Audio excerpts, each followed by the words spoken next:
5 कोटी देऊन उमेदवारी अर्ज मागे घ्या. खून होत आहेत काल राज ठाकरे नाशिकच्या सभेत बोलले की 15 कोटी एकाला ऑफर केली आहे. ठाण्यात. बरोबर. खरंय ते? हो. तीन जणांची फॅमिली आहे मला वाटतं, आणि तिघही मला वाटतं अपक्ष उमेदवार का काहीतरी आहेत. तिघांनाही 5-5 कोटीची ऑफर आली एकाच घरात. आता काय वाटतं यात 5च दिवस उरलेत मतदानाला, काय चॅलेंज काय वाटतं आता? चॅलेंज हा फक्त पैसा आहे, कारण त्यांच्याकडे आहे, आमच्याकडे नाहीये.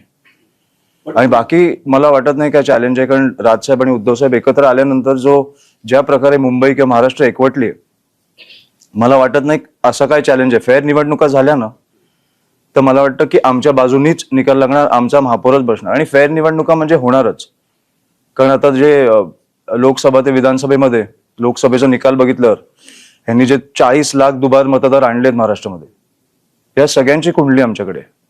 पण तुमच्याकडे मध्यंतरी संदीप देशपांडे नाराज झाले अशी चर्चा सुरू झाली.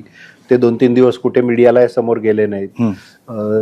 त्यांचे जवळचे मित्र धुरी ते पक्ष सोडून गेले, ते भाजपमध्ये प्रवेश केला त्यांनी.